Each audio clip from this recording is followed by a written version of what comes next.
इंसानियत इंसान को इंसान बना देती है, लगन हर मुश्किल को आसान बना देती है। लगन हर मुश्किल को आसान बना देती है, इंसानियत इंसान को इंसान बना देती है। संत सम्राट सदगुरु कबीर साहब एक महामंत्र में जगाते हुए कहते हैं, मानुष होय के नाम हुआ, मुआ सो ढांगर ढोर, एको जीव ठौर नहीं लागा, हुआ सो हाथी घोर। मनुष्य का बच्चा मनुष्य होकर के जन्म तो ले लेता, लेकिन वो मनुष्य होकर के जी नहीं पाता, और जब मनुष्य होकर के जी नहीं पाता तो मनुष्य होकर के मर नहीं पाता। किसी पशु का बच्चा पशु होकर के जीता, पशु होकर के मरता। पक्षी का बच्चा पक्षी होकर के जीता और पक्षी होकर के मरता। लेकिन दुर्भाग्य की बात, ये मनुष्य का बच्चा मनुष्य होकर के जन्म तो ले लेता है, लेकिन मनुष्य होकर के नहीं जी पाता। कहीं हिंदू होकर के जीता, कहीं मुस्लिम होकर के जीता, कहीं सिख होकर के जीता, कहीं पारसी, जैन, बौद्ध, कबीरपंथी, यहाँ तक पता नहीं कितने इसके मुखौटे हो जाते। बहुत बड़ा पद प्रतिष्ठा, ये सारी चीजें जीवन का नकलीपन है। अगर सही पूछा जाए, जब तक इंसान इंसान न बन पाया, तब तक सब कुछ बनना व्यर्थ हो जाता। वेदों में भी आया है, मनुर्भव मनुर्भव मनुर्भव। हम मनुष्य हो जाएं, मनुष्य हो जाएं, मनुष्य हो जाएं। यथार्थ में जितने भी धर्मशास्त्र हैं, जितने भी मत पंथ संप्रदाय हैं, सब ये मनुष्य होने के लिए मात्र हैं। पशु होने के लिए कोई भी धर्मशास्त्र नहीं है, पक्षी होने के लिए कोई भी धर्मशास्त्र नहीं है, कहीं भी कोई आध्यात्मिक विद्यालय नहीं खुले हैं कि उसे पशु होना है, पक्षी होना है। लेकिन मनुष्य के लिए तमाम धर्मशास्त्र हैं, तमाम आध्यात्मिक विद्यालय हैं, तमाम पूजा पाठ हैं, तमाम तीर्थ व्रत हैं, यज्ञ हवन हैं। किसके लिए? मात्र इंसान को इंसान बनना है बस। लेकिन वो सब कुछ बन जाता है, आखिर में इंसान नहीं बन पाता। बड़ा बनना, गुरु बनना, सरल विद्वान भी बनना, बड़ा बनना, गुरु बनना, सरल विद्वान भी बनना, मगर मन की कुचालें जो न जल्दी जीती जाती हैं। बड़ा बनना बहुत सरल, प्रवक्ता बनना बहुत सरल, गायक कलाकार बनना बहुत सरल, विद्वान बनना बहुत सरल, कवि लेखक बनना बहुत सरल। कभी विचार करके देखा, जो अपने मन की कुचालें हैं उनको जीत पाना और अपने अंदर मनुष्यता को धारण कर लेना, ये बहुत ऊंची चीज है, ये सर्वोपरि चीज है। और इसी चीज को हम धारण नहीं कर पाते, ना हम मनुष्य बन पाते और ना अपनी मन की कुचालों को जीत पाते। तो इसलिए यथार्थ में अगर हमारे अंदर ये विचार और ये विवेक जागृत हो जाए कि हमें मनुष्य बनना है, तो आज से ही हम कमर कस लेंगे मनुष्य बनने के लिए। क्योंकि जिस तरीके से पानी के अंदर पानी का जो वास्तविक धर्म होता है वो शीतलता है, अग्नि का वास्तविक धर्म है वो उषड़ता है, इसी तरीके से मनुष्य का वास्तविक धर्म मानवता, मानव का वास्तविक धर्म मानवता है। Humanity is the only religion, मानवता ही केवल धर्म है। जिस मानव में मानवता न हो और अपने को धार्मिक कहे तो ये शर्म की बात होगी। आज लोग अच्छे ऊंचे डॉक्टर बनना चाहते हैं, ऊंचे वकील बनना चाहते हैं, ऊंचे बैरिस्टर बनना चाहते हैं, ऊंचे इंजीनियर बनना चाहते हैं, और तमाम ऊंचे ऊंचे ऊंचे गुरु बनना चाहते हैं, ऊंचे संत बनना चाहते हैं, ऊंचे भक्त बनना चाहते हैं, लेकिन इसके पीछे अगर सच्चा इंसान नहीं है, कोई ऊंचा डॉक्टर तो हो सकता है, लेकिन हो सकता है उसके पीछे इंसानियत न हो, तो इंसानियत के बिना वो ऊंचा डॉक्टर किसी काम का नहीं, क्योंकि उसके यहाँ किसी गरीब को इलाज नहीं मिलेगा। इसी तरीके से कोई ऊंचा वकील है, ऊंचा जज है, और उसके पीछे अगर वो उसके अंदर इंसानियत नहीं है तो गरीब को न्याय नहीं मिलेगा। ये बात याद रखना। जहां पर गरीब को न्याय मिले, गरीब को इलाज मिले, गरीब को शिक्षा मिले, गरीब को सम्मान मिले, तो निश्चित समझो उस पद के पीछे इंसानियत जरूर होगी। और इसीलिए हम चाहे कुछ भी बन जाएं, लेकिन सबसे पहले हमें बनना है इंसान। अगर हम इंसान बन गए तो सब कुछ बन गए। तो एक भजन में भी आता है, संकल्प हो हमारा इंसान हम बनेंगे, इंसान बन गए तो भगवान भी बनेंगे। लोगों को लगता है कि इंसान बन करके इंसान तो बन सकते, लेकिन भगवान कैसे बन सकते? भगवान इसी तरीके से बन सकते कि जब किसी गरीब को किसी डॉक्टर के यहां इलाज मिलता है और उसका मरीज जब ठीक होता, तो वो तीमारदार और मरीज क्या कहता कि ये डॉक्टर नहीं भगवान है हमारे लिए, यहाँ गरीब को इलाज मिलता।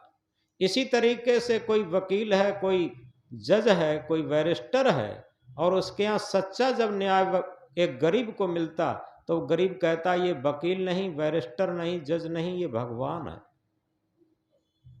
जब जिसे सच्चा न्याय मिलता है तब कहता है कि ये अमुक व्यक्ति नहीं, ये सच्चा भगवान है। और ये सच्चा भगवान कब बन पाता? जब वो सच्चा इंसान बन जाता।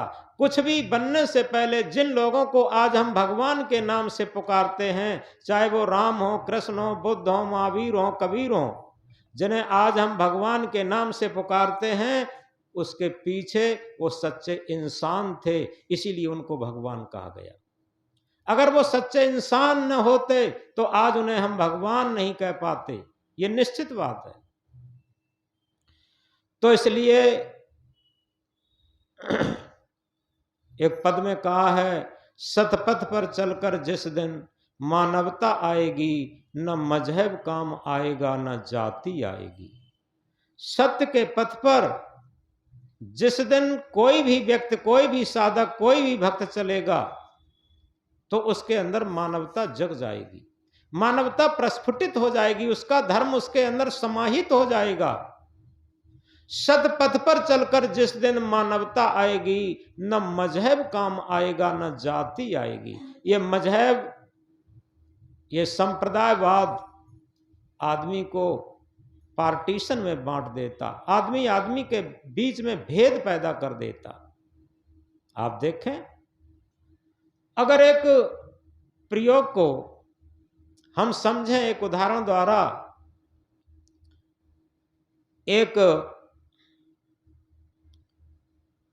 एक व्यक्ति ने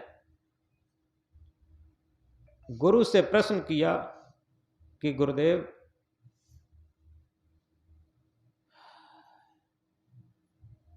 जितने भी मत मजहब हैं उनके सब चिन्ह अलग अलग हैं, अब सच्चे धर्म को हम कैसे पहचानें? तो उन्होंने कहा, बेटा कल आना। वो दूसरे दिन के लिए कहे वो भक्त चला गया, वो व्यक्ति चला गया। अगले दिन गुरुजी ने क्या काम किया? एक प्रयोग किया। आश्रम के अंदर एक व्यक्ति को बिठाया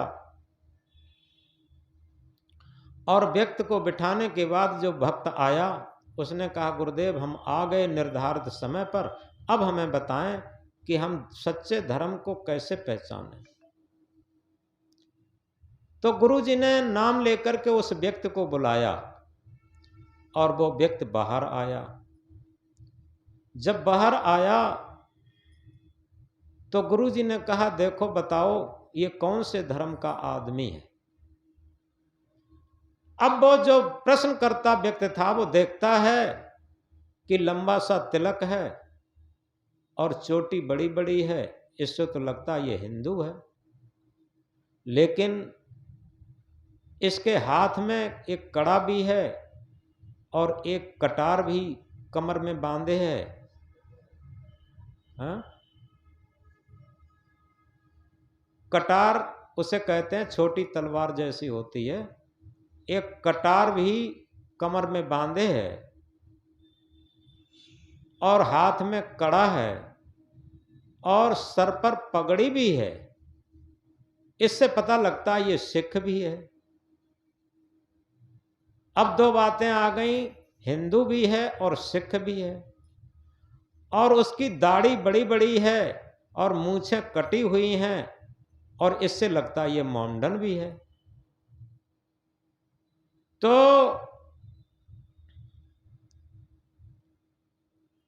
अब जो व्यक्ति ने प्रश्न किया, कहा गुरुदेव अब मेरी बात समझ में नहीं आती, ये हिंदू भी मालूम पड़ता, सिख भी मालूम पड़ता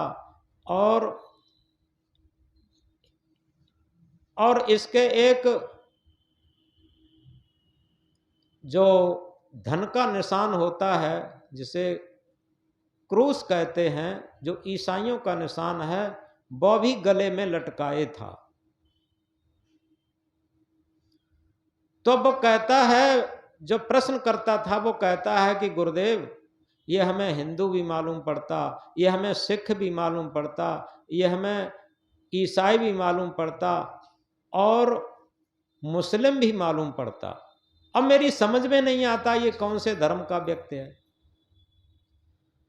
तो गुरुजी ने कहा कि बेटा जो तुम्हारे प्रश्न का उत्तर वही है, क्योंकि हम केवल निशानों से मान लेते हैं कि ये हिंदू है, कि मुसलमान है, ये सिख है, ईसाई है, ये पारसी है, ऐसा सब मान लेते। लेकिन एक ही व्यक्ति को जब पहचान लिया, अब बताओ इसे क्या कहोगे। तो गुरुदेव ने कहा कि बेटा ये बाहर के निशान बदलने से कोई आदमी धार्मिक नहीं होता, हमारे अंतर मन को बदलने से आदमी धार्मिक होता। जब तक हम अंतर मन को नहीं बदलेंगे तब तक हम धार्मिक नहीं होंगे। अंतर मन को क्या बदलना है कि हम हिंदू के घर में पैदा हुए हिंदू हो गए, ईसाई के घर में पैदा हुए ईसाई हो गए, सिख के घर में पैदा हुए सिख हो गए, मोमडन के घर में पैदा हुए मोमडन हो गए।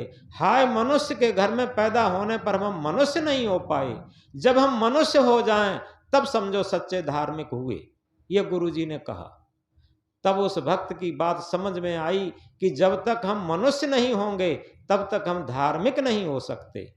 ये बहुत, जिसे कहते हैं यूनिवर्सल ट्रुथ, सार्वभौमिक सत्य बात है। हम सबसे पहले कुछ बनने से पहले हम मनुष्य हो जाएं।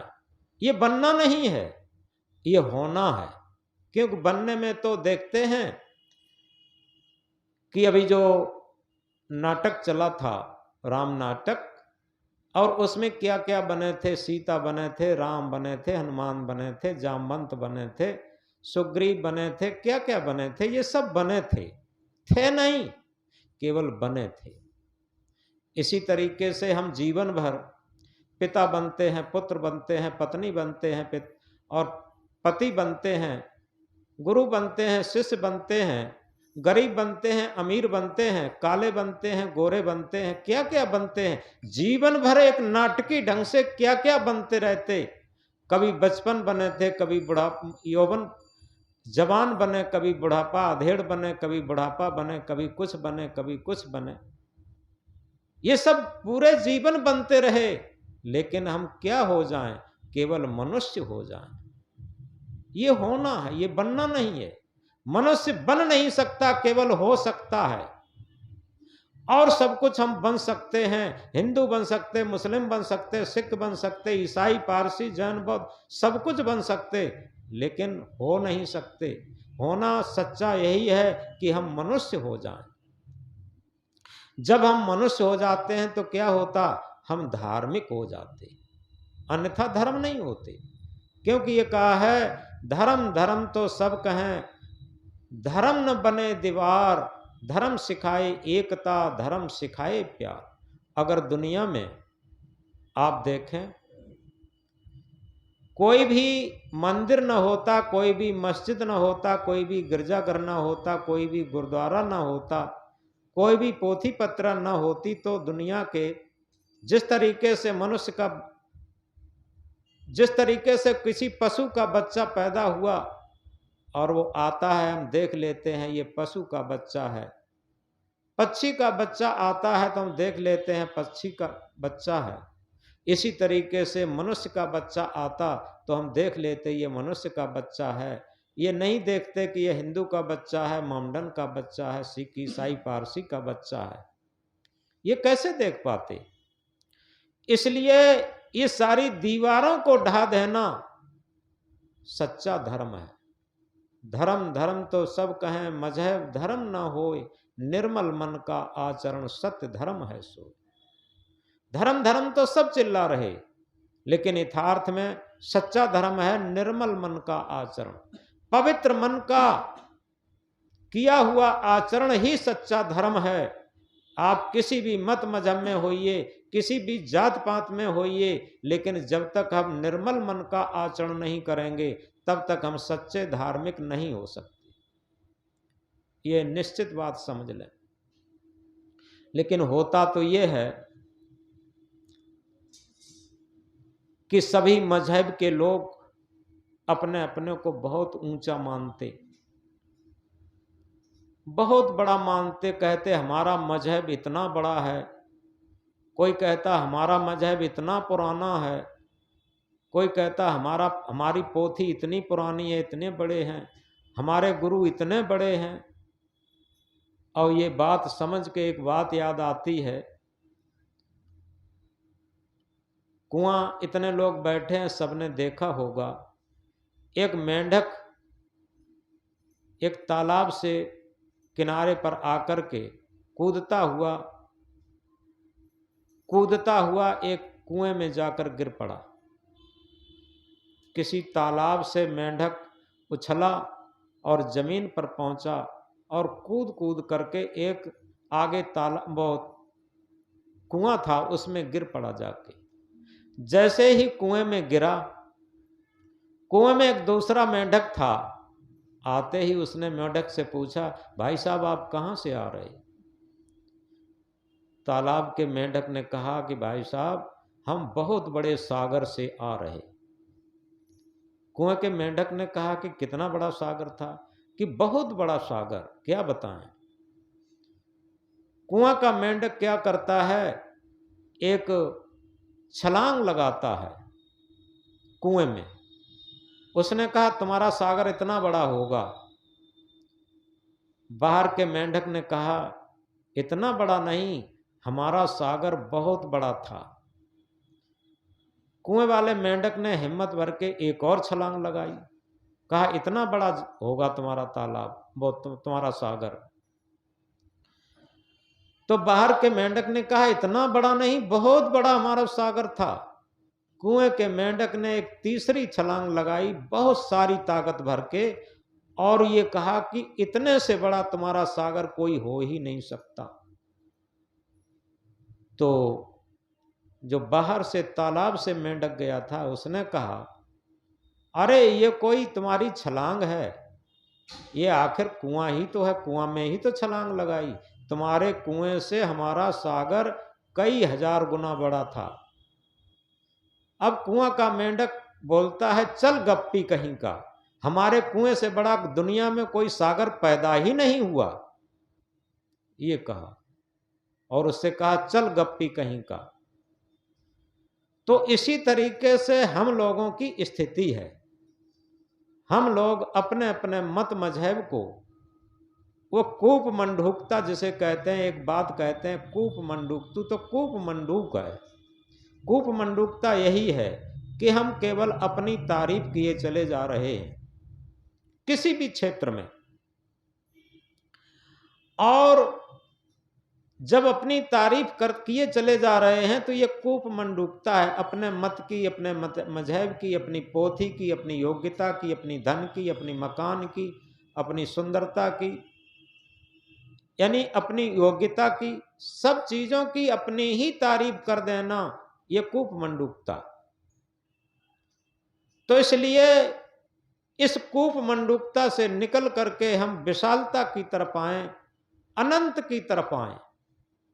क्योंकि जो धर्म का विस्तार है वो अनंत है। किसी मजहब की डिबिया में किसी धर्म को हम बंद नहीं कर सकते, इस बात को याद रखना।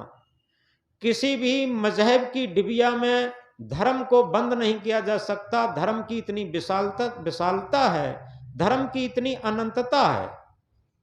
और इसी तरीके से भक्ति भी एक इतना, भक्ति का भी विशाल इतना स्वरूप है, हम समझ नहीं पाते।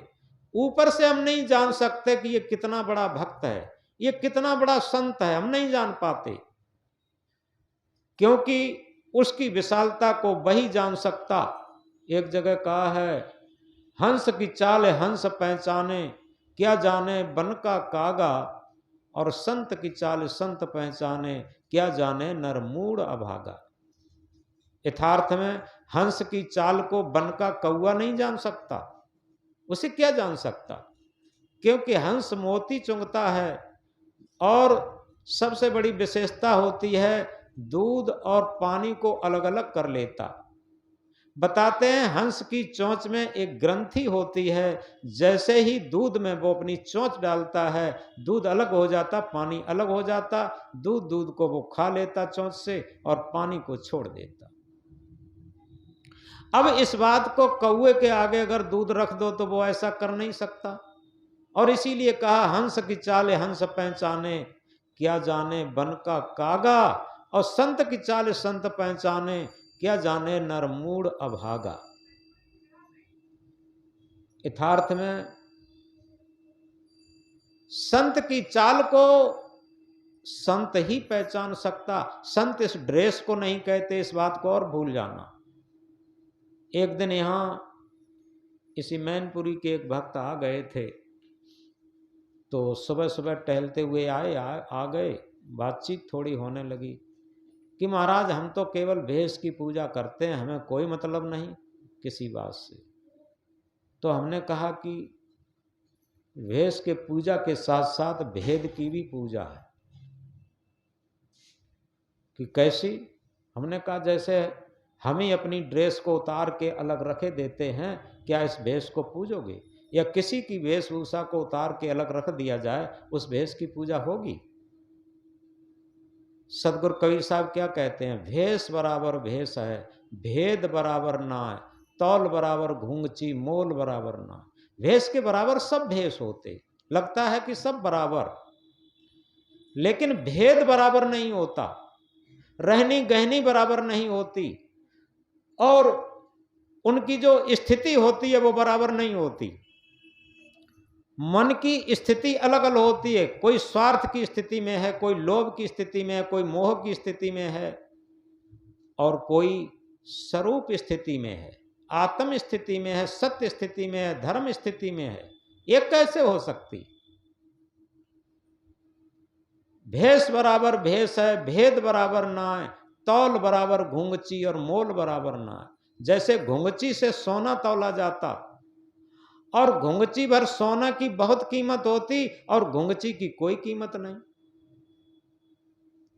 इसी तरीके से भेष बराबर हो सकता, भेद बराबर नहीं हो सकता। सदगुरु कबीर साहब इसलिए इंकलाब करके कहते हैं, कर बंदगी विवेक की, भेष धरे सब कोय, सो बंदगी बहजान दे जहां शब्द विवेक नोय। कर बंदगी विवेक की, यथार्थ में जिसके अंदर विवेक ज्ञान प्रस्फुटित है। विवेक ज्ञान उसी को कहते हैं, जैसे हंस की चाल बताई थी। हंस क्या करता है? दूध और पानी को अलग अलग कर लेता। इसी तरीके से जो विवेकी लोग हैं, सत्य असत्य को अलग अलग करके देखते, जड़ और चेतन को अलग अलग करके देखते, धर्म और अधर्म को अलग अलग करके देखते, पाप और पुण्य को अलग अलग करके देखते, स्वार्थ और निस्वार्थ को अलग अलग करके देखते, तो इस तरीके से जब विवेकी है तो निश्चित है। और तभी एक भजन में कहा है, सदगुरु देख लो दिल के अंदर, सदगुरु देख लो दिल के अंदर, तुमसे कोई भी पर्दा नहीं है। यानी यथार्थ में जो स्वरूप स्थिति, आत्म स्थिति, सत्य स्थिति को जानता है, इसके भेद को जानता है, उसमें स्थित होना जानता है, वो साफ कहता है सदगुरु देख लो दिल के अंदर। हे सदगुरु, सदगुरु कौन है? अपनी आत्मा ही सच्चा सदगुरु है। इस आत्मा रूपी सदगुरु को बाहर के सदगुरु जगाने का काम करते, बताने का काम करते, उसमें स्थित होने का काम करते। और इसीलिए कहा है, परख नहीं सकती हैं रत्नों को हर इंसान की आंखें, और दिखाई सत्य क्या देवे, आत्म क्या देवे, जब तक न हो ज्ञान की आंखें। ज्ञान की आंख जिसके अंदर प्रस्फुटित हो गई है, जिसे विवेक ज्ञान कहते हैं, जिसे थर्ड आई कहते हैं, वही अपने अंदर इस शरीर को अलग करके देखता और आत्मा को अलग करके देखता। तो इस तरीके से सदगुरु कहना चाहते हैं कि जब तक हम सार असार को नहीं परखेंगे, जैसे बहुत साधारण भाषा में कहा है, साधु ऐसा चाहिए जैसा सूप स्वभाव। बड़ी सरल भाषा में कक्षा 5 से ये चलता है, कबीर साहब के दोहे लिखे होते हैं, उसमें होता है, लेकिन आज तक पूरे जीवन पर्यंत नहीं लोग समझ पाते। साधु ऐसा चाहिए जैसा सूप स्वभाव। बड़ी सरल भाषा में समझाया कि लोग देहात के हों, पढ़े लिखे भी ना हों, और तब भी इस बात को समझ लें कि साधु कैसा होना चाहिए, सूप के स्वभाव जैसा। सूप का स्वभाव क्या है? सार सार को गह रहे, थोथा दे उड़ाए। सार सार को ग्रहण करता रहे और थोथी चीज को उड़ाता रहे। अब सार क्या है और असार क्या है? ये आत्मा ही सार है और शरीर ही असार है। शरीर मन इंद्रियों की गुलामी को जीवन भर उड़ाता रहे और आत्मा की स्थिति में, आत्मा की आवाज पर जीवन की श्वासें, जीवन का सफर तय करता रहे। ये क्या है? सार असार को समझना। ये क्या है? सूप का स्वभाव। ये साधु का स्वभाव है। साधु क्या करता? मन इंद्रियों की गुलामी से हटकर के और आत्मा के तल पर जीवन जीने लगता। वही सच्चा भक्त, वही सच्चा साधु। साधु का मतलब किसी ड्रेस से नहीं, वेश से नहीं। जो साधना करता हो वो साधु, चाहे वो महिला घट में हो, पुरुष घट में हो, किसी भी ड्रेस में हो, अलग चीज है, लेकिन साधना करता हो वो सच्चा साधु।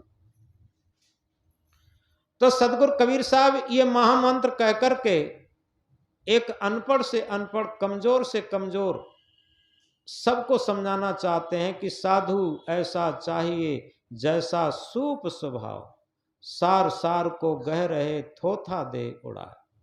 सारी चीजें थोथा हैं। व्यवहार में भी ऐसा होता है। व्यवहार में वो आदमी सुलझा हुआ होता है, परिवार में वो आदमी सुलझा हुआ होता है जो सार सार को ग्रहण करता और असार को छोड़ता। क्योंकि व्यवहार एक ऐसी चीज है कि हम समझ नहीं पाते। जितना भी मन के स्वार्थ में व्यवहार किया जाता वो मन को बहुत अच्छा लगता, और एक व्यवहार ऐसा भी होता है जो आत्मीयता के तल पर और निस्वार्थ भाव में किया जाता, उसे सब नहीं समझ पाते। उदाहरण के लिए, जैसे कोई व्यक्ति कहीं गया और वो बीड़ी पीता है, बीड़ी पीता है और किसी ने उसके आदर में बीड़ी माचिस निकाल के रख दिया। बहुत प्रसन्न हो गया, बहुत खुश हो गया, और वहीं पर एक व्यक्ति और बैठा है, उसी के सामने उसने बीड़ी सुलगाना शुरू कर दिया, तो उसे बहुत दुख हो गया। अब बताइए, व्यवहार एक ही है, एक आदमी इसमें सुखी है और एक आदमी इसमें दुखी है। एक आदमी कहता बहुत अच्छा उसने व्यवहार किया।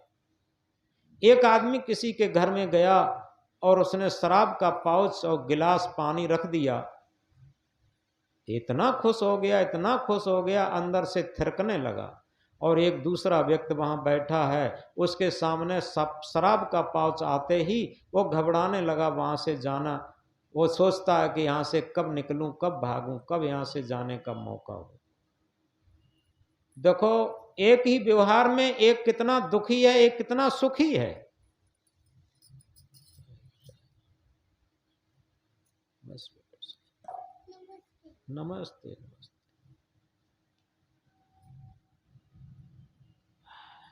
लेकिन एक ऐसा भी व्यवहार होता है, हमें याद है, ये बहुत पहले की बात है, ये करीब आज से 30-35 साल पहले की बात होगी। एक गांव में प्रोग्राम के लिए उन लोगों ने बुलाया था, सत्संग के लिए बुलाया था। सत्संग की डेट निश्चित होनी थी। तब ये फोन वगैरह नहीं चलते थे, तो चलते भी हों लेकिन हमारे पास नहीं था। तो उस गांव में हम साइकिल से गए। संयोग यो था कि जो घर मालिक थे जिनके पास हम गए थे, वो बाजार चले गए थे, लेकिन उनका एक छोटा लड़का मिला।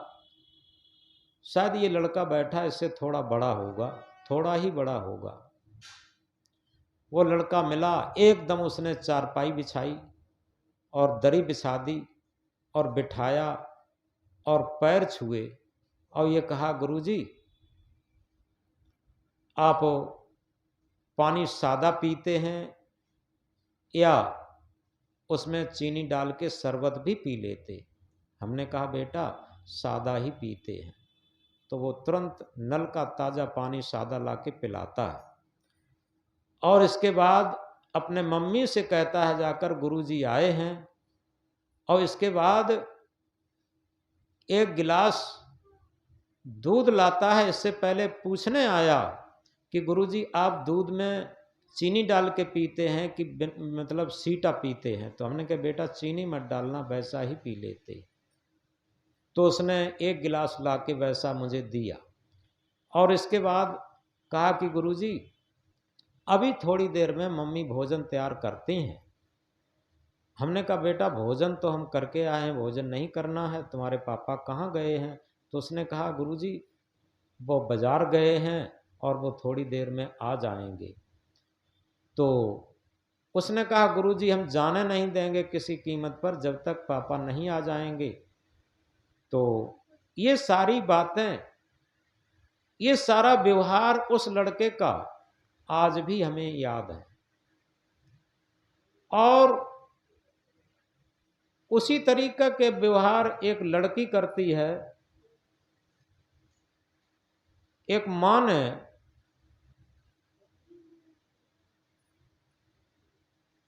लड़की से कहा कि बेटी तू रात दिन मोबाइल पर लगी रहती है, रात दिन कंप्यूटर पर लगी रहती है, कभी कभी मेरे पास भी बैठ जाया कर और मेरे पास भी कुछ सीखने को है।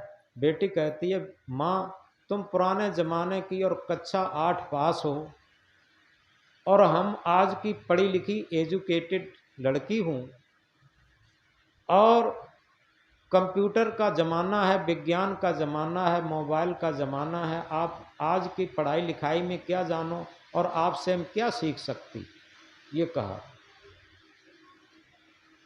तो माँ ने कहा कि बेटी बहुत कुछ सीखने को मेरे पास है, देखो भोजन बनाना है, भोजन कैसे बनाया जाए, और इसी के साथ कोई अतिथि आया है तो अतिथि का आदर सत्कार कैसे किया जाए, उसे आत्मीयता से किस तरीके से परोसा जाए, ये सारी चीज़ें सीखने की हैं। ये व्यवहार की कला होती है, ये बहुत ज़रूरी होता है। आदमी कितना भी धनी हो जाए और कितना भी बड़ा पद प्राप्त हो जाए, कितना भी पढ़ा लिखा हो जाए, लेकिन अगर सच्चा व्यवहार नहीं है, आत्मीयता के तल का व्यवहार नहीं है, तो कुछ भी नहीं। लड़की ने कहा कि मम्मी, आपको पता नहीं होगा, आज की स्मार्ट शिक्षा ऐसी है और स्मार्ट ज़माना ऐसा है कि आज कुछ खिलाना भी पिलाना नहीं पड़ेगा और गेस्ट को बिना खिलाए पिलाए ही ऐसे ही संतुष्ट कर दिया जाएगा। आप इसके लिए क्यों टेंशन लेती हो? माँ ने माथे पर हाथ मारा। ये लड़की कहती क्या है कि बिना खिलाए पिलाए मेहमान जो है संतुष्ट हो जाएगा। ऐसा कौन सा कंप्यूटर चला है जिससे बिना खिलाए पिलाए मेहमान संतुष्ट हो जाएगा? तो माता चुप हो जाती है, ज़्यादा बात नहीं करती। लड़की ने कहा, देखना माँ, किसी दिन ऐसा जरूर करके दिखाएंगे हम। कुछ दिन के बाद ऐसा हुआ, उसके पिताजी कहीं बाहर गए हुए थे और उसके पिताजी के मिलने वाले उनके दोस्त एक आ गए। उन्होंने आवाज़ लगाई कि भाई साहब घर पे हैं। लड़की निकल के जाती है। लड़की ने कहा, अंकल जी, पापा जी घर पे नहीं है, वो बाहर चले गए हैं, आइए आप बैठिए। तो उनको गेस्ट रूम में बिठा लेती है, कुर्सी पर वो बैठ जाते हैं। लड़की घर के अंदर जाती है और सबसे पहले उनके लिए पानी ले आई।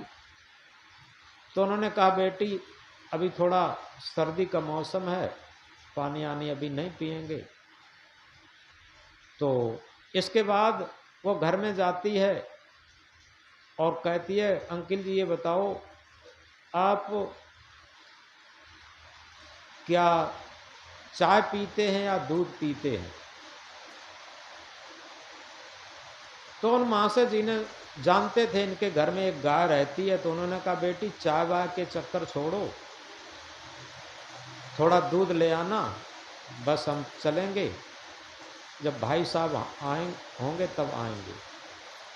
लड़की अंदर जाती है, ये कहती है, अंकल जी एक बात बताओ, आप दूध गर्म पीते हो ठंडा पीते हो? तो उन्होंने कि बेटी ऐसा करना, न ज़्यादा गर्म हो न ज़्यादा ठंडा हो, थोड़ा गुनगुना हो, ले आना। बेटी अंदर गई और अंदर जाके फिर निकलती है, कहती है, अंकल जी एक बात बताओ, आप दूध मीठा पीते हो कि सीटा पीते हो? तो उन्होंने कहा, बेटी ऐसा करना कि ज़रा से चीनी के दाने थोड़े डाल देना, जिससे कि ज़्यादा मीठा ना हो, और ले आना। लड़की अंदर गई और फिर तिवारा चौबारा आती है और ये कहती है कि अंकल जी एक बात बताओ, आप स्टील के गिलास में पीते हो या क्या कांच के गिलास में? जैसे ये बात सामने आई, अंकल जी समझ गए ये बेटी केवल बातें बनाती है, इसे पिलाना उलाना कुछ नहीं है। उन्होंने कहा, बेटी रहने दो, और भाई साहब होंगे तब हम आ जाएंगे, अभी पीकर आए हैं। अब वो गेट खोलते हैं और तुरंत निकल के चले जाते हैं। अब वो लड़की आती है अपनी मम्मी के पास और कहती है, मम्मी देखो, देखा ना अभी आपने, अंकल जी आए थे, पिताजी के मित्र जी, और उनको न कुछ खिलाना पड़ा न पिलाना पड़ा, और आराम से संतुष्ट होके चले गए। तो ये क्या है? ये आधुनिक स्मार्ट जमाने की स्मार्ट शिक्षा और स्मार्ट व्यवहार, इसमें कहीं आत्मीयता का लेस भी नहीं है, धर्म का लेस भी नहीं है, मानवता का लेस भी नहीं है। तो इस तरीके से जहां चालाकी, उसे कहा है कि जब स्वार्थी शिक्षा आज इतनी बढ़ती जा रही है, उसमें क्लेवरनेस बहुत बढ़ता जा रहा है। क्लेवरनेस कहते हैं चालाकी को। केवल चालाकी के लिए सारी शिक्षाएं और सारे व्यापार, सारा व्यवहार, सब कुछ चालाकी के लिए हो गया। तो इस प्रकार जहां पर ये होता है, उसी को कहते हैं कि हंस की चाल हंस पहचाने, क्या जाने बन का कागा।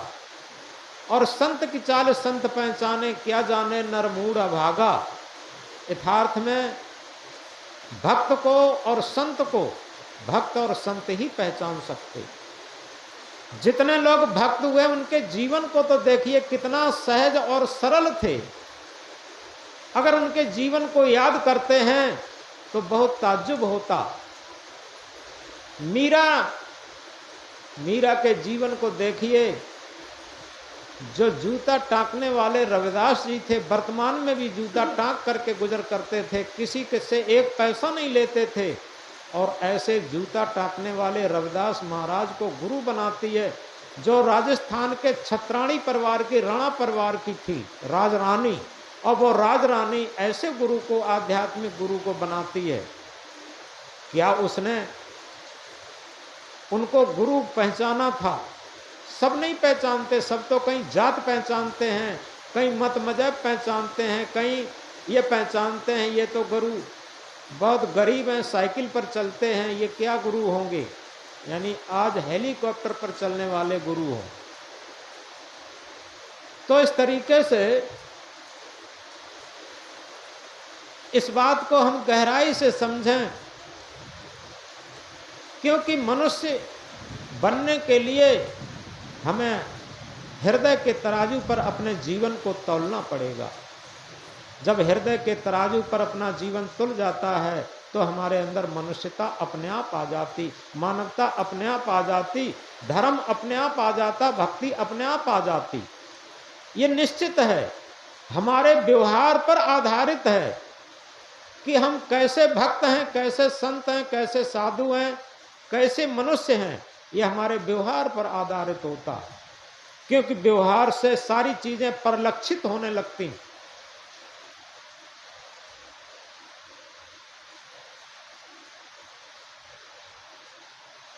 आदमी का जो आत्मीयता का व्यवहार है उसे पशु पक्षी भी पहचान लेते। इस बात को आप गहराई से अध्ययन करें। पशु और पक्षी भी आत्मीयता का व्यवहार पहचानते हैं। एक बार हमने यहीं आश्रम पर एक छोटा पिल्ला और एक छोटी बिल्ली का बच्चा पाले थे। तो पिल्ला थोड़ा बड़ा था और बिल्ली का बच्चा छोटा था। जाड़े की सीजन थी तो पिल्ला के ऊपर बिल्ली का बच्चा आराम से बैठा रहता था। दोनों पास पास रहते थे, कोई किसी से लड़ते नहीं थे। अब उनमें आत्मीयता का व्यवहार हो गया था, जबकि विरोधी चीजें हैं। ये उदाहरण इसलिए लिया, जहां जहां उदाहरण मिलते हैं ऋषि मुनियों के, जंगल में रहते थे और वहां जब उनके भोजन का टाइम होता था तो वहां पर विरोधी पशु, विरोधी पक्षी भी आ जाते थे और सब मिलजुल करके उनके दिए हुए जो दाना पानी देते थे उनको ग्रहण कर लेते थे, आपस में लड़ते नहीं थे। ये बाहर के उदाहरण हैं। और इसी तरीके से हमारे अंदर के उदाहरण ये हैं। जब हमारे आत्मा के तल पर व्यवहार शुरू होगा, ये मन और इंद्रियां, ये सब विरोधी चीजें हैं आत्मा के, क्योंकि आत्मा चेतन तत्व है और ये शरीर, मन, इंद्रियां ये जड़ तत्व हैं, ये दोनों विरोधी हैं। लेकिन आत्मीयता के तल पर इनमें ऐसा सामंजस्य हो जाएगा, ऐसा प्रेम हो जाएगा, ये विरोधी होने पर भी क्या होगा, ये आत्मा के तल पर जब मन काम करेगा तो मन के द्वारा किए हुए हर कार्य हमारे पूजा बन जाएंगे। ये कब होगा? जब हमारे आत्मा के तल पर जीवन होगा। तो ये विरोधी चीजें भी साधना के सार्थक हो जाएंगी, मानवता के सार्थक हो जाएंगी, भक्ति के सार्थक हो जाएंगी।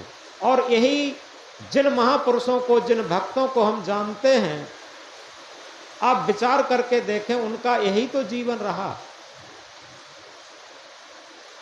बुद्ध के जीवन में उन्हें भजन करते हुए दिखाते हैं और आगे पीछे कई अप्सराओं को दिखाते हैं नाचते गाते, लेकिन उनका भजन भंग नहीं कर पाए।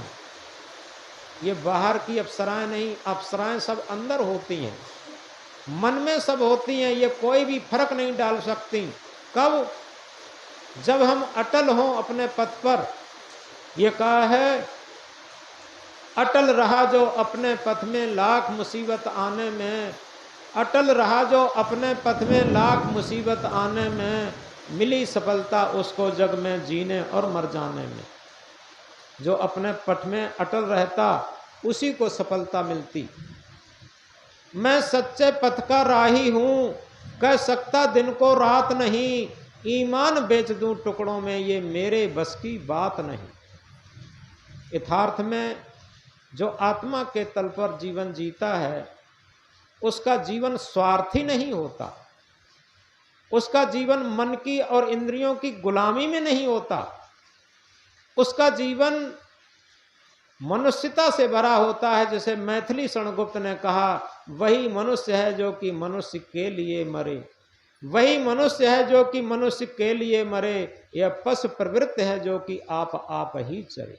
ये पशु जैसी प्रवृत्ति है, रात दिन केवल मन की गुलामी, इंद्रियों की गुलामी, उन्हीं का स्वार्थ पूर्ता करते रहते हैं। तो इस प्रकार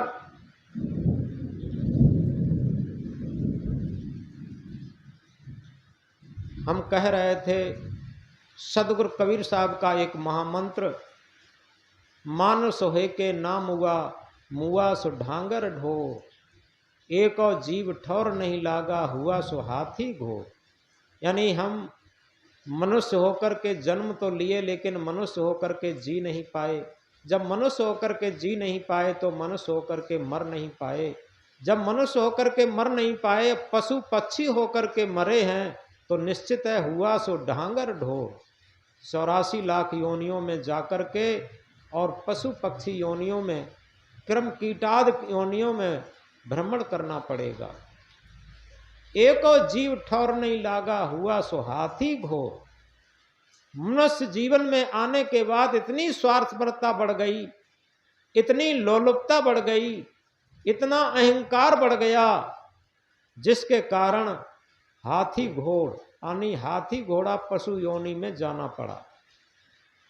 तो सदगुरु जागृत करते हैं कि जहां ग्राहक ता हो नहीं, हों ता ग्राहक ना, सत्य गलियत सांकरी, प्रेम गलियत सांकरी, तामे द्वैन समा। जहाँ जिज्ञासु की भावना है, साधक की भावना है, भक्ति की भावना है, वहाँ अहंकार की भावना नहीं। और जहाँ अहंकार की भावना है वहाँ पर भक्ति की भावना नहीं, क्योंकि प्रेम की गली, सत्य की गली, आत्म परमात्मा की गली, स्वरूप स्थित की गली इतनी सकरी है, उसमें दो चीज़ें एक साथ नहीं जा सकती। इसे रामायण में भी कहा है, जहाँ काम तहाँ राम नहीं, जहाँ राम नहीं काम, तुलसी दोनों होत नहीं, रवि रजनी एक ठाम। जहाँ स्वार्थ की वासनाएं और कामनाएं हैं वहाँ राम स्वरूप नहीं हो सकता, और जहाँ राम स्वरूप है वहाँ स्वार्थी कामनाएं नहीं हो सकती। तुलसीदास जी कहते हैं दोनों चीज़ें एक साथ नहीं होती। जहाँ पर रात्रि होगी वहाँ पर सूर्य नहीं होगा, और जहाँ पर सूर्य होगा वहाँ पर रात्रि नहीं होगी। याद रखें, जहाँ पर सूर्य होगा वहाँ पर रात्रि नहीं होगी, जहाँ पर रात्रि होगी वहाँ पर सूर्य नहीं होगा। दोनों में से एक ही होते हैं। तो इसलिए तुलसीदास ने और कहा, आत्म अनुभव सुख सुप्रकाशा, तब भव भूल भेद भ्रम नाशा। अपना आत्म अनुभव कभी विचार के देखा? हम मन के अनुभवों को तो जानते हैं, इंद्रियों के अनुभव को जानते हैं, शरीर के अनुभव को जानते हैं। आत्म अनुभव सुख सुप्रकाशा, आत्म अनुभव का जो सुख है, शांति है, उसका जो स्वयं प्रकाश है, क्योंकि बिना प्रकाश के, बिना चंदा, बिना सूर्य के प्रकाश अंदर, वो आत्म अनुभव का ऐसा प्रकाश है। जब हो जाता तो क्या होता कि हमारी गलतियां हमें दिखाई देती। जब तक आत्म अनुभव नहीं होता तो हमें अपनी गलती नहीं दिखाई देती। क्या दिखाई देती? अपनी अच्छाई। जब तक हमें केवल अपनी अच्छाइयाँ दिखाई देती हैं, अपनी योग्यताएं दिखाई देती हैं, तब तक आत्म अनुभव नहीं है। आत्म अनुभव में क्या होता है? अहंकार गल जाता। एक ही बात समझो। और जहां पर अहंकार होता है वहां पर क्या होता है? केवल अपनी अच्छाइयाँ, अपने गुण और अपनी योग्यताएं दिखाई देती हैं। और जहां आत्म अनुभव होना शुरू हो जाता है वहां पर अहंकार गल जाता। जैसे ही अहंकार का पर्दा गिरा और बस अपने अवगुण दिखाई देने लगती, अपने गलती दिखाई देने लगती। और जब अपने अवगुण और अपनी गलती दिखाई देने लगती तो अब आत्मा का जो अनुभव है उसके सुख का प्रकाश ऐसा हो जाता वो कहा नहीं जा सकता। आत्म अनुभव सुख सु प्रकाशा, तब भव भूल भेद भ्रम नाशा। तब भव के भूल के भेद का सारा भ्रम नाश हो जाता। क्योंकि ये भ्रम, भूल और संसार का भेद ये तभी नाश होता जब अपने अंदर आत्म अनुभव हो जाता। तो इसलिए सदगुरु ने कहा है, जानो अपने आप को, खोजो अपने आप, अपने को जाने बिना मिटे नहीं संताप। हम अपने आप को जाने और अपने आप को ही खोजने के लिए हमेशा तैयार रहें। और जब तक हम अपने को नहीं जान लेंगे तब तक संताप मिट नहीं सकता। ये निश्चित बात है। सारे संताप, सारे दुख और सारे जो भव बंधन का कारण है वो है अपने आप की जानकारी न होना। जानो अपने आप को, खोजो अपने आप, अपने को जाने बिना मिटे नहीं संताप। सारे संतापों का दुख, बंधनों का दुख और संस्कारों का दुख ये मिट नहीं सकता जब तक हम अपने आप को नहीं जानते। और इसीलिए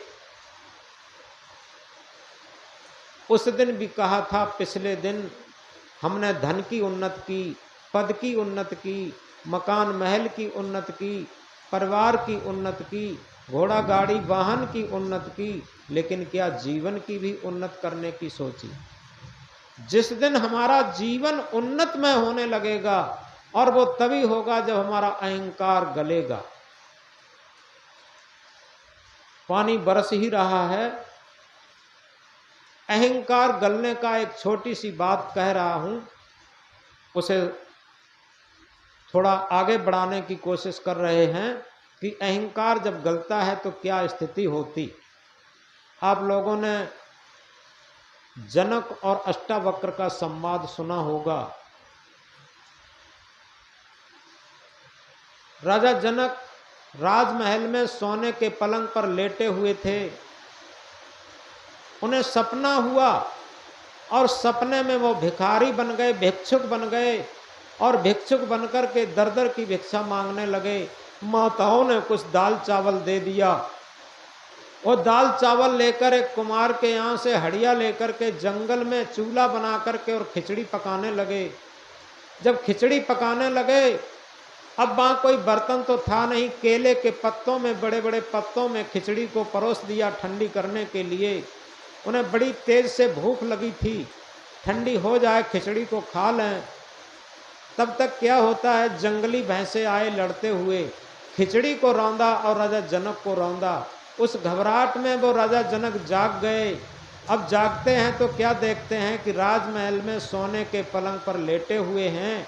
अब उनके मन में एक प्रश्न जागा, एक क्वेश्चन जागा कि अभी जो हम दर दर की भिक्षा मांग रहे थे वो सत्य है कि वर्तमान में हम राजमहल में सोने के पलंग पर लेटे हुए हैं, ये सत्य है? दोनों में से कौन सा सत्य है? उसी उधेड़ वन में रात चली गई, सवेरा हुआ, मंत्रिमंडल सब इकट्ठे हुए और राजा ने मंत्रियों से कहा कि भाई एक बात बताओ, इस तरीके से आज मैं सपने में देखा तो हम एक भिक्षुक बन गए थे और दाल चावल लेकर के खिचड़ी पका रहे थे। अब पूछना ये चाहते हैं कि वो सत्य था कि हम भिखारी बन गए, कि ये सत्य है कि हम राजमहल में सोने के पलंग पर लेटे हुए हैं, दोनों में से सत्य कौन सा है? मंत्रियों ने कहा कि ये जवाब सरकार हम तो नहीं दे पाएंगे, ये तो कोई महापंडित महाविद्वान संत महात्मा आचार्य शास्त्र ज्ञानी वेद ज्ञानी कोई दे सकते। अब क्या था, राजा ने ढिंढोरा पिटवा दिया। बड़े बड़े वेदज्ञ लोग आने लगे, शास्त्री आचार्य लोग आने लगे, महापंडित विद्वान लोग आने लगे राजा के प्रश्न का उत्तर देने के लिए, लेकिन राजा के प्रश्न का उत्तर कोई नहीं दे पाता। जब सम्यक उत्तर नहीं मिलता, राजा सबको नजर कैद कर देते। ये कहते कि भाई देखो, जब तक सही उत्तर नहीं मिलेगा तब तक आप लोग यही भोजन करो, भजन करो, जब उत्तर मिल जाएगा तब सबको छुट्टी मिलेगी। अब राजा के दरबार में बड़े बड़े विद्वान नजर कैद हैं। इधर क्या होता है, अष्टावक्र कुछ अपने लड़कों के साथ बैठे हुए थे, लड़के खेल रहे थे। लड़कों ने उसमें व्यंग से कहा अष्टावक्र से, अष्टावक्र तुम ज्ञानी तो बहुत बनते हो, लेकिन तुम्हारे पिताजी कई विद्वानों के साथ राजा जनक के यहाँ नजर कैद हैं, क्या तुम्हें कुछ पता है? तुम ज्ञानी बहुत बनते हो, राजा के प्रश्न का उत्तर देकर अपने पिता को क्यों नहीं छुड़वाते? जो अष्टावक्र 8 अंगों से टेढ़े मेढ़े थे, ये कहोड़ मुनि के बेटा थे, इनके पिता का नाम था कहोड़ मुनि। तो अष्टावक्र तुरंत इस बात को सुनकर अपनी माँ के पास पहुंचे। माँ से कहा कि माँ, क्या पिताजी राजा जनक की कैद में बंद हैं? माँ ने गहरी गहरी सांसें भरते हुए कहा कि हाँ बेटा, तुम्हारे पिताजी भी बंद हैं और बड़े बड़े विद्वान बंद हैं, राजा के प्रश्न का कोई उत्तर नहीं दे पाते।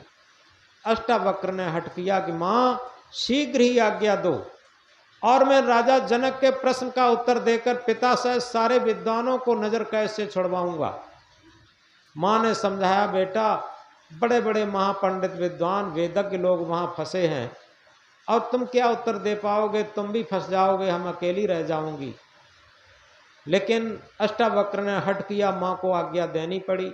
अष्टावक्र जाते हैं, चल कर के राजा जनक के दरबार पर पहुंचे। दरबार में देखते क्या है, वहां पर गेट पर एक बोर्ड टंगा था, उस पर लिखा था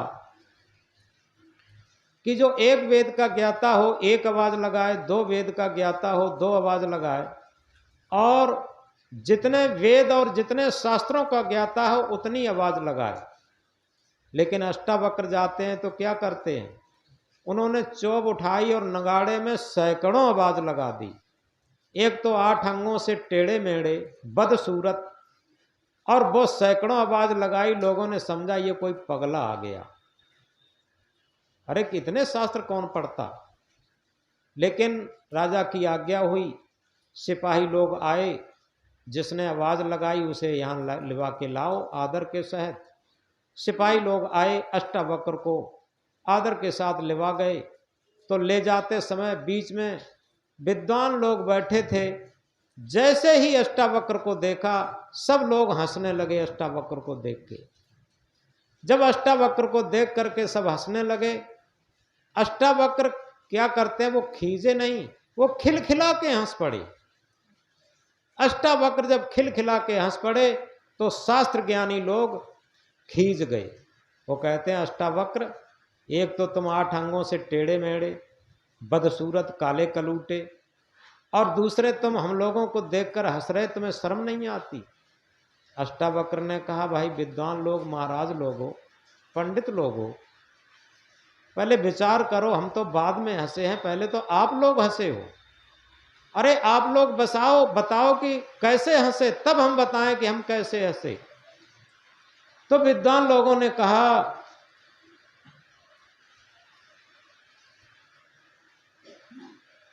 कि आप 8 अंगों से टेढ़े मेढ़े बदसूरत और नगाड़े में सैकड़ों आवाज लगाई, ये सब देख करके मुझे हंसी आ गई, ये कहा।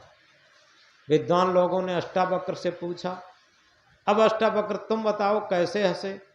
तो अष्टावक्र ने कहा कि हमको हंसी इसलिए आ गई, हम समझते थे कोई आत्मज्ञानी लोग इकट्ठे किए होंगे, यहाँ तो सब शास्त्र ज्ञानी इकट्ठे हैं, और यहाँ तो हमें ऐसा लगता है सब चर्मकार लोग इकट्ठे कर लिए। अब जैसे ही चर्मकार शब्द कहा, वैसे ही ज्ञानी लोग, पंडित लोग सब एकदम क्रोध में बलबलाने लगे, अष्टावक्र तुझे होश नहीं है, एक तो 8 अंगों से टेढ़ा मेढ़ा, बदसरूर, काला कलूटा, और होश की बात नहीं करता। यहाँ कोई चर्मकार नहीं है, यहाँ तो महापंडित, विद्वानी, शास्त्री, आचार्य सब लोग हैं, वेदज्ञ लोग हैं, तुम कैसे कहते बिना समझे चर्मकार। अष्टावक्र ने कहा ठीक है महाराज, एक बात बताओ, नदियाँ टेढ़ी मेढ़ी होती है, क्या पानी भी टेढ़ा मेढ़ा हो सकता कि नहीं? गन्ना टेढ़ा मेढ़ा होता है, क्या रस भी टेढ़ा मेढ़ा होता कि नहीं? गाय काली पीली लाल होती है, क्या दूध भी काला पीला लाल होता कि नहीं? दूध सबका सफेद होता। तो एक बात बताओ, अरे शरीर टेढ़ा मेढ़ा, काला कलूटा, नाटा लंबा, गोरा काला हो सकता है, क्या आत्मा भी नाटी लंबी, गोरी कारी, टेढ़ी मेढ़ी हो सकती? और जैसे इस बात को कहा, विद्वान लोगों को कोई आवाज नहीं आई, सब नीचे को आंखें लटका गई। अष्टावक्र ने कहा इसीलिए तो कहा तुम लोग आत्मा की परख कहां करते हो, ये शरीर तो टेढ़ा मेढ़ा हो सकता, लाटा लंबा हो सकता, लेकिन आत्मा टेढ़ी मेढ़ी थोड़ी होती, आत्मा काली गोरी नहीं होती, आत्मा नाटी लंबी नहीं होती। और इसीलिए तो मैं कह रहा था कि आप लोग शास्त्र ज्ञानी हैं, आत्मज्ञानी नहीं। अब सब चुप हो गए, और इसके बाद अष्टावक्र क्या करते हैं, राजा जनक को ललकारा। कहाँ है राजा जनक, और क्या उसका प्रश्न, क्या उसका क्वेश्चन, जिसके लिए ये सारे विद्वान लोग नजर कैद किए हैं। राजा जनक ने तुरंत उनको उचित आसन दिया सिंहासन पर, और ये कहा महाराज मेरा प्रश्न ये है कि हम एक दिन सो रहे थे, सपने में मैंने देखा कि हम भिखारी बन गए, भिक्षुक बन गए, और भिक्षा में मुझे माताओं ने कुछ दाल चावल दिया। वो दाल चावल ले जाकर के मैंने एक कुमार के यहाँ से हड़िया लेकर के जंगल में खिचड़ी पकाई, और खिचड़ी जब बन गई तो हमने केले के पत्तों में ठंडी करने के लिए, मुझे भूख लगी थी, खाने के लिए परोस दी। तब तक जंगली भैंसे लड़ते हुए आए, खिचड़ी को रौंदा, हमें भी रौंदा। उस घबराहट में हम जाग गए, देखते क्या है कि राजमहल में सोने के पलंग पर लेटे हुए। अब हम पूछना चाहते हैं कि वर्तमान में सोने के सिंहासन पर बैठे हुए हैं, ये सत्य है, या दर दर की भिक्षा मांग करके एक भिक्षुक बने थे वो सत्य है? दोनों में से क्या सत्य है? तो अष्टावक्र ने कहा राजन तुम्हारा प्रश्न अच्छी तरीके से समझ में आ गया, लेकिन एक बात बताओ, इस प्रश्न के उत्तर के बदले में आप दक्षिणा में क्या दे रहे? तो राजा जनक ने कहा कि महाराज दक्षिणा में हम आधा राज दे रहे हैं, दक्षिणा में हम आधा राज दे रहे। अष्टावक्र ने कहा कि राजन होश में आओ, ये राज तुम्हारा नहीं है, ये राज तो तुम्हें तुम्हारे पिता से मिला था, तुम्हें उत्तराधिकार में, और तुम्हारा जो भी उत्तराधिकारी होगा वो ले लेगा, ये राज तुम्हारा नहीं है, तुम इसका अहंकार छोड़ दो। अब क्या है यहाँ पर, जो बात हम कह रहे थे कि सच्चा भक्त, सच्चा साधक अहंकार नहीं करता, तो अष्टावक्र रूपी गुरु और जनक रूपी शिष्य का अहंकार गला रहे हैं उस सत्य स्थिति के लिए। तो अष्टावक्र ने कहा कि राजन ये प्रश्न तुम्हारा है, तुम अपनी वस्तु दो, ये राज तुम्हारा नहीं है, तुम्हें उत्तराधिकार में मिला है, और तुम्हारा उत्तराधिकारी हो वो ले लेगा, इस राज्य में तुम्हारा कुछ नहीं। अब जो हमारे पास होता है उसी का तो अहंकार होता है, धन है, पद है, प्रतिष्ठा है, मकान है, महल है, सोना है, चांदी है, ये है, वो है, शरीर है, इसी सब का तो अहंकार होता। और अष्टावक्र इस अहंकार को गलाना चाहते। अष्टावक्र ने कहा तुम्हारी चीज हो वो दो, इस प्रश्न के उत्तर के बदले में। राजा जनक ने कहा कि महाराज अपना राज्यकोष में दे रहा उत्तर के बदले में। अष्टावक्र ने फिर फटकारा, जनक और होश में आओ, ये राजकोष तुम्हारा नहीं है, कहीं तुमने हल नहीं चलाया, कहीं तुमने मजदूरी नहीं की है, कहीं तुमने खेती नहीं की है, ये प्रजा से टैक्स रूप में वसूल करके इकट्ठा किया है, ये प्रजा के परमार्थ के कार्यों के लिए, प्रजा के कार्यों के लिए है, इसमें तुम्हारी एक छदाम नहीं है, याद रखो। अब अष्टावक्र का और अहंकार, वो राजा जनक का और अहंकार गला। उसने सोचा जब राज्य भी मेरा नहीं, राजकोष भी मेरा नहीं, अब मेरा क्या रहा। जब आदमी बिल्कुल निहंग नंगा होता है, किससे, मन से नंगा, उसका मन बिल्कुल निर्मल हो जाता, क्योंकि मन पे हमने क्या क्या थोप लिया, हमारा ये पद है, हम सास हैं, हम बहू हैं, हम ससुर हैं, और हम दमाद हैं, हम ये हैं, हम गुरु हैं, हम चेला हैं, हम ये हैं, वो हैं, ये सारे क्या हैं, यही तो सब थोपने का अहंकार है। यथार्थ में जब हम शुद्ध मानव हो जाएं, शुद्ध मानवता मेरे अंदर आ जाए, तो हमारे अंदर प्रेम जगता है। तो अष्टावक्र अहंकार गलाते हुए कहते हैं, ये राज तेरा नहीं, ये राजकोष तेरा नहीं, अब तू अपनी वस्तु दे, तेरी वस्तु क्या है। राजा जनक ने विचार करते हैं अपने अंदर, जब राज भी नहीं, राजकोष भी नहीं, अब मेरा क्या रहा।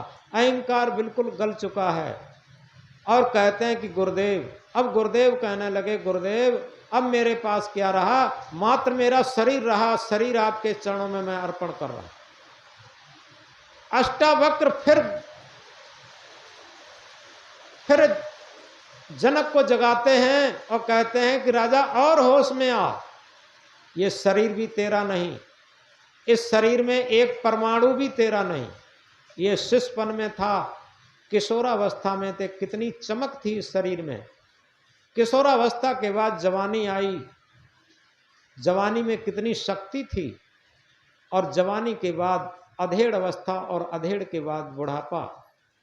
सारे जो काले काले बाल स्याह भंवरे की तरीके से थे, वो सब बगुले जैसे सफ़ेद हो गए, और सारे शरीर पर झुर्रियाँ पड़ने लगीं।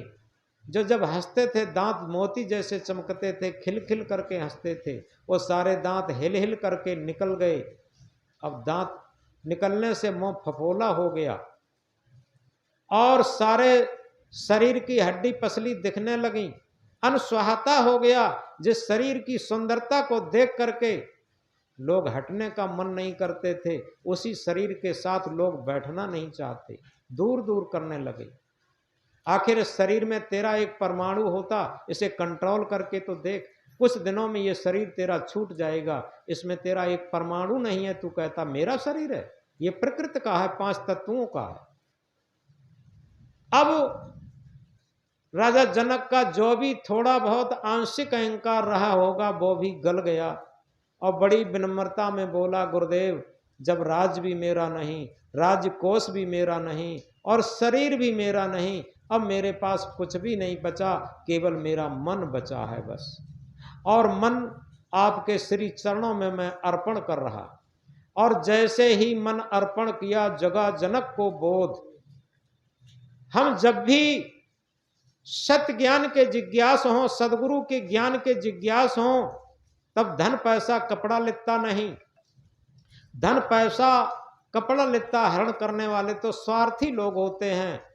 वो क्या कहते कि गली गली गुरुआ गोहरावे, हमसे मंत्र लेओ, तरे तरावे हम नहीं जाने, धोती रुपया देव, कान में कर दई कुर तुम चेला हम गुर, बात खत्म। तो अष्टावक्र कहते ये कुछ नहीं। जब जैसे ही अर्पण किया मन, राजा जनक ने, थोड़ा शांत कर लो, अंतिम बात है।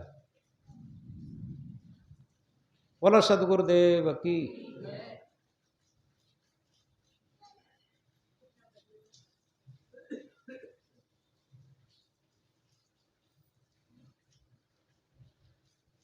तो जैसे ही मन को अर्पण किया और जनक के अंदर बोध जग गया।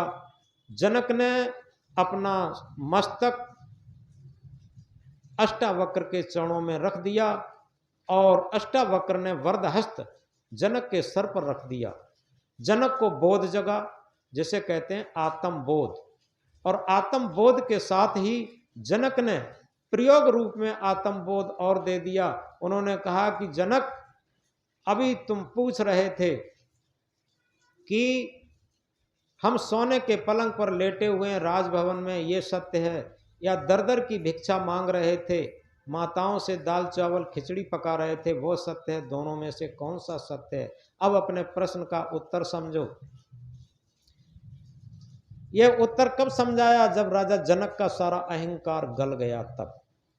ये कहा वो एक छोटा सपना था जो तुम सोते हुए देख रहे थे, वो छोटा सपना था, वो झूठा था। लेकिन उस समय, उस छोटे सपने के समय तुम थे कि नहीं थे? राजा जनक से कहा तुम थे कि नहीं थे? राजा जनक ने कहा हम तो थे। कि उसमें राज था कि नहीं था? कि सपने में राज नहीं था, सपने में तो हम भिखारी थे। तो उन्होंने कहा देखो, राज नहीं था उस टाइम और तुम थे, तो इसलिए तुम भिखारी भी नहीं हो और राजा भी नहीं हो, लेकिन तुम सत्य आत्म हो। और इसी तरीके से जब तुम सोने के पलंग पर लेटे हुए थे, उस टाइम भिखारीपन था कि भिखारीपन तो नहीं था? और उन्होंने कहा तुम थे, उस टाइम तुम थे कि नहीं? कि हम तो थे। तो उन्होंने कहा देखो, जब तुम भिखारी थे तब राजापन नहीं था, वो एक झूठा है, और तुम थे, तुम सत्य हो। और जब तुम राजा थे तब भिखारीपन नहीं था, तो भिखारीपन भी झूठा और तुम सत्य हो। यानी दोनों जगह तुम सत्य हो। वो एक छोटा सपना था जो रात्रि में देख रहे थे, और ये राजा होना ये बड़ा सपना है, जन्म से लेकर मृत्युकाल तक देखते हो। ये दोनों सपने हैं और दोनों झूठे हैं, और दोनों सपनों का जो दृष्टा आत्मदेव है वही सत्य, और ये सब झूठ। ये तुम्हारा प्रश्न का उत्तर हुआ।